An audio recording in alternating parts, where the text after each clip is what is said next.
मित्रों, लगभग 1.5 साल पहले मैंने एक विचार रखा था। विचार रखते वक्त इसका रोड मैप क्या होगा, किस प्रकार से आगे बढ़ेगा, लॉजिकल एंड तक किस प्रकार से पहुंचेगा, इसकी कोई सुनिश्चित रूपरेखा मेरे मन में भी नहीं थी। परंतु गृह मंत्रालय और विशेषकर सीबीआई ने इस विषय को बहुत अच्छे तरीके से डेवलप किया और अंततोगत्वा आज इस महत्वपूर्ण कार्यशाला का शुभारंभ होने जा रहा है। हम सब जानते हैं कि हमारा देश विश्व के फलक पर सकारात्मक आत्मविश्वास के साथ आगे बढ़ रहा है, और जब हम सकारात्मक आत्मविश्वास के साथ आगे बढ़ते हैं तब सभी प्रकार की हमारे देश की सुरक्षा के सभी आयामों को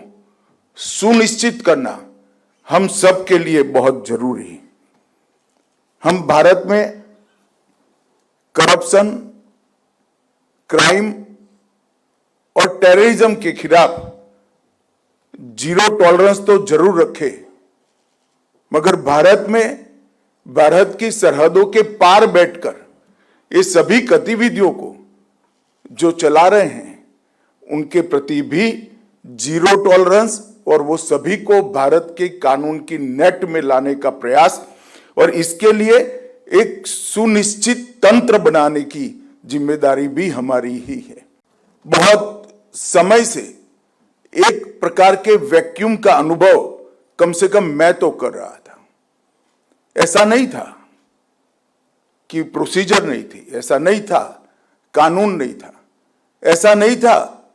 कि किसी को इसकी जानकारी नहीं थी, मगर एक संगठित प्रयास सभी लोगों का, सभी राज्यों की पुलिस का, सभी एजेंसियों का एक संगठित प्रयास और एक रोड मैप का अभाव दिखाई पड़ता था। और आज इस सम्मेलन के साथ मुझे लगता है यहां से जो एक्शनेबल पॉइंट निकलेंगे वो भारत पोल और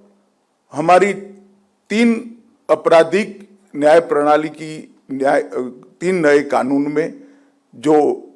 भगोड़ों के साथ न्याय करने का ट्रायल इन एब्सेंसिया का हमारा जो प्रोविजन है, ये 3 मिलाकर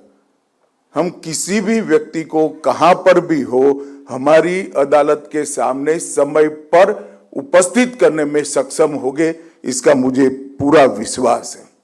मित्रों, हम सबका एक संकल्प होना चाहिए कि अपराधी की चाल कितनी भी तेज हो, न्याय की पहुंच उससे भी ज्यादा गतिवान होनी चाहिए। और मुझे ये कहने में कोई दिक्कत नहीं है कि मोदी जी के नेतृत्व में एक मजबूत भारत सीमाओं की सुरक्षा के साथ साथ रूल ऑफ लॉ की मजबूती सुनिश्चित करने के लिए आगे बढ़ रहा है।